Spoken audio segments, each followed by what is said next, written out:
अब तक आपने देखा किस प्रकार महाराज मुल्ला नसीरुद्दीन को चंद्रमा तक सीढ़ी बनाने की चुनौती देते हैं। मुल्ला नसीरुद्दीन रामा की सहायता मांगने उसके घर पहुंचते हैं और रामा उन्हें बातों ही बातों में पहेली का हल देता है और मुल्ला नसीरुद्दीन महाराज को उन्हीं की पहेली में उन्हें उलझाकर पहेली को हल करते हैं। तत्पश्चात रामा और मुल्ला नसीरुद्दीन महाराज से मिलकर महाराज और शहजादे को चुनौती देने का निर्णय लेते हैं और आपस में लड़ने का ढोंग करने लगते हैं। महाराज को भय है कि कहीं रामा अपनी सीमा न लांघ दे। अब आगे देखिए महाराज, अब ये मेरी प्रतिष्ठा का प्रश्न है। शहजादे, ये हमारी इज्जत का सवाल है। तो प्रश्न क्या है? देखिए महाराज, ये हम दोनों जानते हैं कि आप दोनों अत्यंत बुद्धिमान हैं, किंतु अब ये तय करना आवश्यक है कि आप दोनों में अधिक चतुर कौन है ना? सही, बिल्कुल सही। लेकिन ये तय होगा कैसे? वैसे ही जैसे हमने साबित की है, आप भी साबित कीजिए। अर्थात पहले सुलझा कर। देखा मुल्ला नसीरुद्दीन महोदय, मैं कहता हूँ ना, मेरे महाराज अत्यंत ही बुद्धिमान है, समझ गए? गुस्ताखी माफ, पर आप दोनों को एक पहेली का हल ढूंढना होगी। देखिए ये एक महाराज, एक शहजादे, एक इतनी सी पहेली, कौन सी बड़ी बात है? आप दोनों ने तो बड़ी बड़ी जंगें जीती हैं, ये अदना सी पहेली क्या चीज है? सत्य कहा आपने मुल्ला महोदय जी, हमारे महाराज के लिए कुछ भी असंभव नहीं है। आप अपनी पहेली पूछिए। हाँ, तो पहेली ये है, आप दोनों को ये कलश 1 सहस्त्र स्वर्ण मुद्राओं में बेचना होगा और इसके लिए आप दोनों अपने पद का दबाव किसी पर भी नहीं डाल सकते। आप दोनों को साधारण व्यापारी बनकर अपनी ही दरबारियों को ये कलश 1 सहस्त्र स्वर्ण मुद्राओं में बेचना होगा।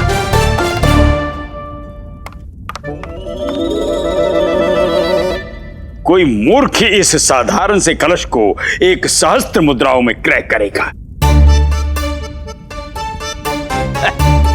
वजह फरमाती हैं आप। हमें आपसे ही इस अक्लमंदी के सवाल की उम्मीद थी। धन्यवाद है गुरुवर, यही तो पहेली है। अच्छा, इन्हें सबको यकीन दिलाना होगा कि हजारों सिक्कों के लायक है ये, और इस कलश की खूबियां भी बतानी होगी। ये तो नामुमकिन है जी, ये असंभव है। हवा में महल बनाना भी तो असंभव था। यदि चांद तक सीढ़ी बनाना संभव हो सकता है, तो ये कैसे असंभव हो सकता है? जल्दबाजी की जरूरत नहीं है, आप दोनों के पास पूरा दिन का वक्त है। सर्रा नवाजी आपकी मुल्ला नसीरुद्दीन, जो आपने हमें इतना वक्त दिया। आप तो जानती हैं हमारा कितना बड़ा दिल है। सही कहा। महाराज, या तो इस पहेली को पूरी करें या अपनी पराजय स्वीकार कर लें।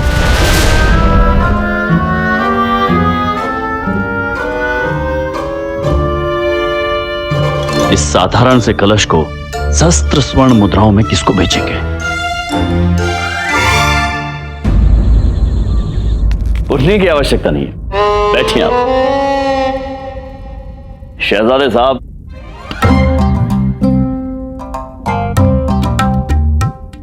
महारानी तिरुमलंबा, ये कलश ये अत्यंत अद्भुत है। अब अष्ट धातुओं से बना हुआ है। अष्ट धातु क्या होती है? वो शहजादे, अब महारानी, अष्ट धातु के कलश में पानी पीने से आपकी सारी बीमारियां ठीक हो जाएंगी। परंतु हमें तो कोई रोग ही नहीं है। लेकिन महारानी, इस कलश में सिर्फ एक खूबी नहीं है, खूब सारी खूबियां हैं इस कलश में। अच्छा, वो क्या है? कृपया बताइए। अगर कागज पर लिखकर आप अपनी कोई भी ख्वाहिश इसमें डालेंगी तो आपकी वो तमन्ना पूरी हो जाएगी महारानी। ख्वाहिश पूरी होगी या तमन्ना? महारानी जी, दोनों एक ही होते हैं, ख्वाहिश तमन्ना। ओ अच्छा। परंतु दोनों का अर्थ होता क्या है? मनोकामना। हमारी तो समस्त मनोकामना महाराज पूर्ण कर देते हैं, तो हमें इस कलश की कोई आवश्यकता नहीं है। शहजादे साहब जी, ये मुल्ला नसरुद्दीन महोदय और पंडित रामकृष्ण ने किस मुसीबत में फंसा दिया अनुभव को। जी महाराज, अगर हमारा बस चलता तो हम 1000 सोने के सिक्कों में पंडित रामकृष्ण को ही खरीद लेते।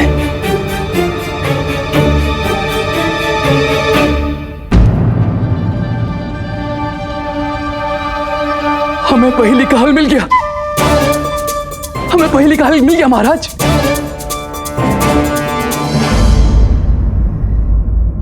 कितने दिन हो गए ना, आपने हमसे उचित प्रकार से वार्तालाप भी नहीं किया। हाँ, घर पे शहजादे कमाल थे ना, अब घर पे अतिथि होंगे तो उनकी सेवा तो करनी होती है ना। कितने अच्छे हैं शहजादे कमाल, क्या व्यक्तित्व है शहजादे कमाल का। ये क्या कमाल कमाल कमाल कमाल कमाल लगा रखा है, हमको बिल्कुल अच्छा नहीं लगता है आपको उस बवाले मुस्तफा के साथ देखकर। बवाले मुस्तफा नहीं, कमाले मुस्तफा। परंतु आपको तो प्रसन्नता होनी चाहिए, आपकी शिष्या को इतना उत्तम वर जो मिल रहा है। हाँ, हम उनसे विवाह करने की सोच रहे हैं। शहजादे ने हमसे विवाह का निवेदन भी किया है और हम तेहरान जाकर उनकी मल्लिका बनेंगे। हाय, सोचकर भी कितना उत्तम प्रतीत होता है। शहनशाह कमाल मुस्तफा और कमाल सौदामनी मल्लिका। ये आप क्या कह रही हैं? ये असंभव है, हम ऐसा कदापि नहीं होने देंगे। स्वयं तो विजयनगर के महाराज बन नहीं पाए और हमें तेहरान की मल्लिका बनने से क्या रोकेंगे आप?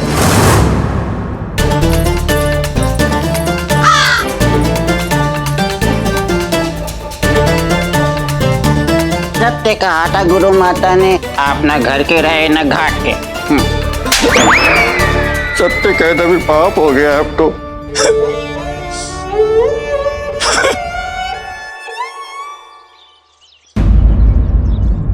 मुल्ला नसरुद्दीन महोदय, आज आप आसन ग्रहण कीजिए और आनंद उठाइए। क्या बात करती है? आइए आइए। शुक्रान शुक्रान। आइए। गुरुजी, वो देखो, ये अपना आसन देकर पंडित रामकृष्ण ये क्या प्रपंच कर रहा है? गुरुजी, अवश्य आपके विरुद्ध कोई षड्यंत्र रच रहा है। वहां जाके खड़े हो जाओ।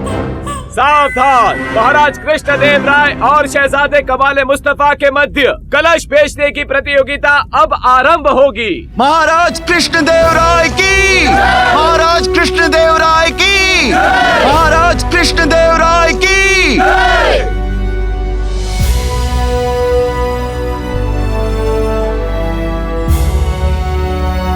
महाराज व्यापारी के वेश में कितने अच्छे लग रहे हैं ना।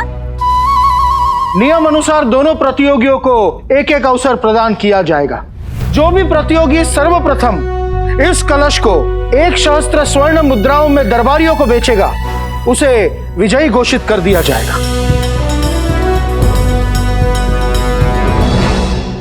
सभी हमारी बात को ध्यान पूर्वक सुनिएगा। ये मुद्रा उछालने पर तय होगा कि पहले कौन प्रारंभ करेगा। अब चूंकि राजगुरु हम हैं, तो ये मुद्रा हम ही उछालेंगे।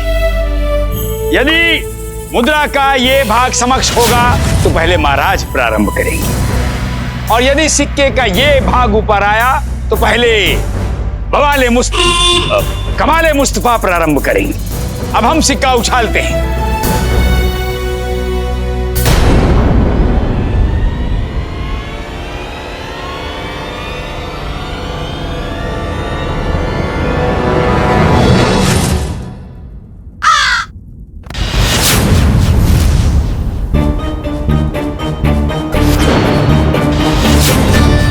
महाराज, ये इसकी आवश्यकता नहीं है गुरुवर।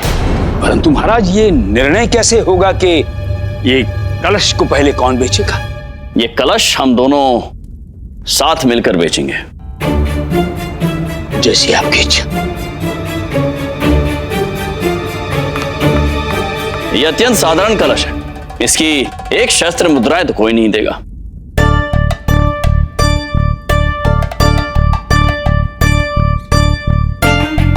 जो भी इस कलश को खरीदेगा, उस खरीदार को इस कलश के साथ में बेशकीमती चीज मुफ्त मिलेगी। अच्छा, इस कलश के साथ निःशुल्क मिलेंगे। क्या मिलेगा?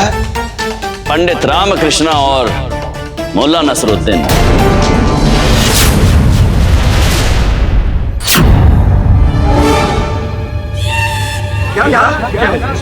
ये सौदा तो अत्यंत लाभदायक है। हम सहस्त्र स्वर्ण मुद्राओं में ये कलश लेते हैं। इतने कम मूल्य में पंडित रामकृष्ण और मौलाना नसरुद्दीन जैसे बुद्धिमान कहाँ मिलेंगे? हम इस कलश के 3 सहस्त्र स्वर्ण मुद्राएं देंगे। कलश हमें चाहिए। हम 5 सहस्त्र मुद्राएं देंगे। 6 सहस्त्र मुद्राएं हम देंगे। 7 सहस्त्र मुद्राएं हम देंगे। 8 सहस्त्र मुद्राएं हम देंगे। चर्चे हमारे जमाने में सरेआम हो गई। जाने कैसे कब शेयर बाजार हम नीलाम हो गई। सत्य कह रहे हैं मुल्ला नसरुद्दीन महोदय, ये दोनों ऐसा कैसे कर सकते हैं? हम मनुष्य हैं, हमने कैसे बेच सकते हैं? पंडित जी, ये मजाक बहुत महंगा पड़ गई। बहुत अधिक महंगी। हाँ, हम माफी चाहती है, माफी चाहती है। हम अपने मुल्क को वापस जाएंगे। मुल्ला जी, आप कैसे जा सकते हैं? हम आपके लिए और पंडित रामकृष्ण के लिए ही इतना मूल्य दे रहे हैं। शांति शांति शांति रखिए, सब शांति रखिए। महाराज, हम दोनों अभी इसी समय ये प्रतियोगिता निरस्त करते हैं। बोलिए ना मुल्ला। खारिज खारिज खारिज खारिज। ये कैसे संभव है पंडित रामकृष्ण?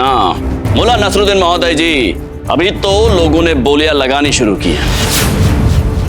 बिल्कुल पंडित रामकृष्ण, हम तो ये देखना चाहते हैं कि ये कलश कितने सोने के सिक्कों में बिकता है। कैसी बातें करते हैं शहजादा महोदय। महाराज, हम दोनों ने आप दोनों से ये पहेली मात्र इसलिए पूछी थी ताकि आप दोनों ये समझ सके कि किसी भी पहेली को हल करने में कितना परिश्रम लगता है। हम दोनों तो मात्र आपसे छोटा सा परिहास कर रहे थे। बोलिए ना। हाँ, ये सही बोलती है। हमने यूं ही मजाक में आपको चुनौती वो दे दी थी। हाँ। महाराज के साथ परिहास। परिहास परिहास नहीं पंडित रामकृष्ण, इसे हम त्रुटि कहेंगे।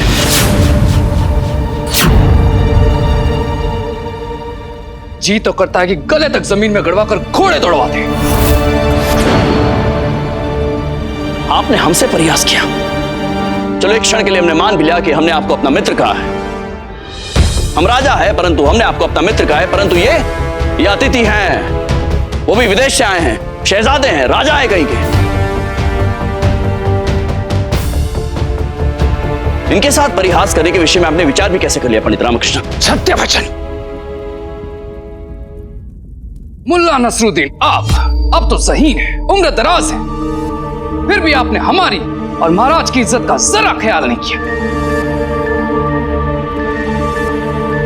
पंडित रामकृष्ण, आप दोनों ने हमारी परीक्षा नहीं ली, परिहास करने का प्रयास किया है। और इस उद्दंडता का दंड तो आप दोनों को अवश्य मिलेगा।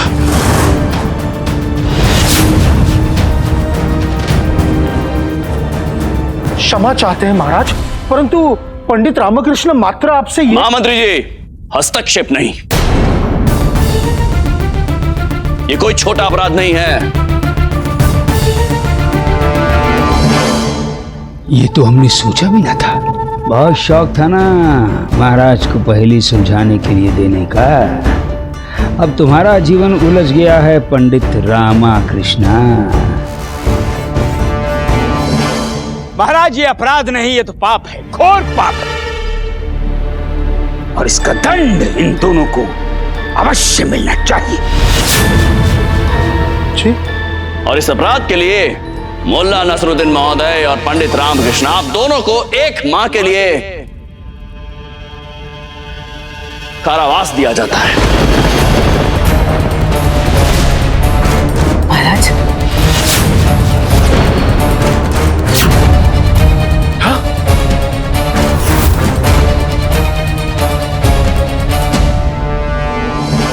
महाराज, एक पहेली पूछने की इतनी बड़ी सजा? खामोश! यही हमारा और महाराज का फैसला है।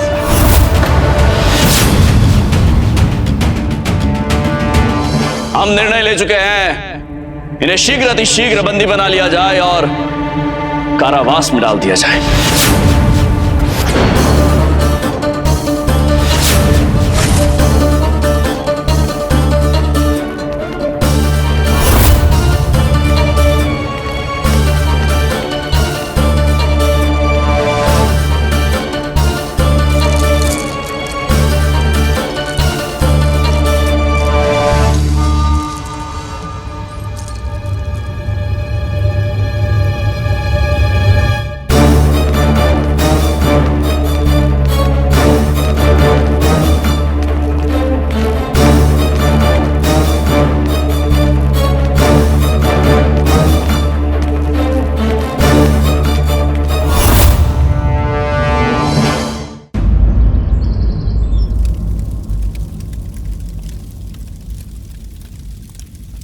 अरे वाह शारदा, कितने समय पश्चात तुमने केसर का हलवा बनाया है।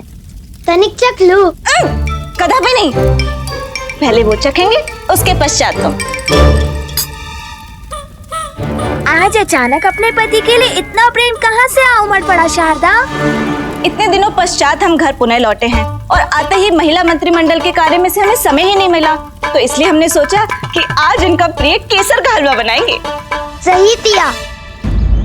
मैं तो महाराज को राजा से पूर्व अपना मित्र मानता था, किंतु उन्होंने एक तुच्छ से परिहास के लिए इतना कठोर दंड दे दिया। हम भी तो शहजादे को अपनी औलाद की तरह मानती थी, अपने हाथों से उनको खिलाया, पर देखो उसी हाथों में हथकड़ी पहना दी। वो कहते हैं ना, राजा आखिर राजा होता है, वो सुल्तान है, महान है, वो खास है, हम आम है, मगर हुजूर वाला हम आप ये सैनिक सब उसका अदना सा गुलाम है। सत्य वचन, सत्य वचन। आइए इस तरफ। किस तरफ?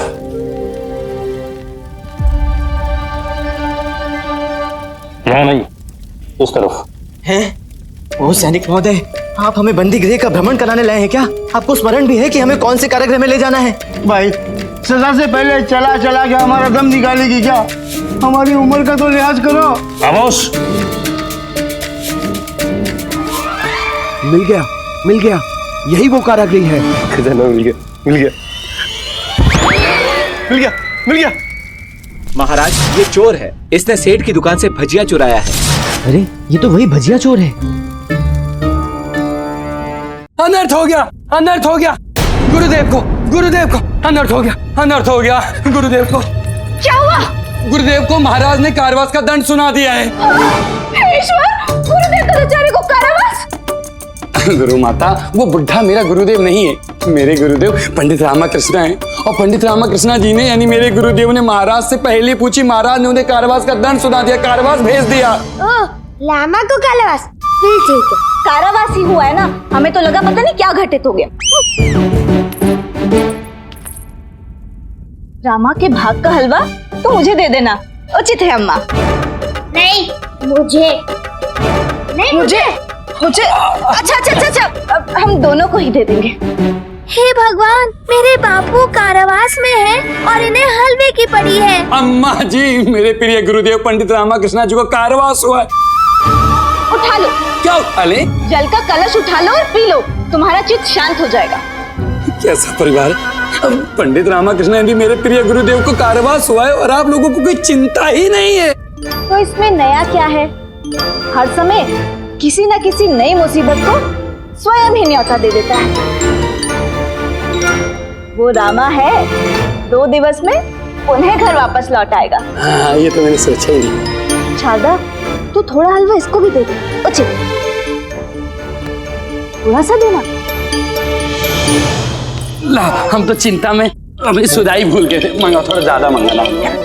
स्वागत है अष्ट दिग्गज पंडित रामकृष्ण जी और तेहरान के महाज्ञानी मुल्ला नसरुद्दीन जी। परंतु ये कारावास तो हमसे चोर और चकोर तीर्थ स्थल है, आप दोनों यहाँ पे? अरे आप तो बड़े सज्जन और बुद्धिजीवी पुरुष हैं, आपने क्या अपराध कर दिया? परिहास का दंड है, परिहास का। आप मेरे साथ परिहास कर रहे हैं? भाई साहब हाथ जोड़ती है। एक मजाक की तो यहाँ पहुंची है, आगे मजाक करने की हिम्मत नहीं है। मुल्ला नसरुद्दीन महोदय, इससे अच्छा तो हम कोई अपराध ही कर लेते। अरे बिना गलती के महाराज ने हमको सलाखों के पीछे भेज दी। हमने क्या की थी? दिमागी गुत्थी सुलझाने को दी थी ना, बदले में वो क्या करती? हमको 3-4 गुत्थी सुलझाने को देती ना। ये क्या कैद खाने में भेज दी, वो भी 1 महीने के वास्ते? तुम इधर कैसे रह पाएगी? संसार के सबसे बड़े बुद्धिजीवी मेरे संग इस कारावास में है, ऊपर से महाराज से असंतुष्ट भी। ये तो सोने पे सुहागा है। यदि इनके मस्तिष्क का साथ मिल जाए तो हम दुनिया का हर खजाना चुरा सकते हैं।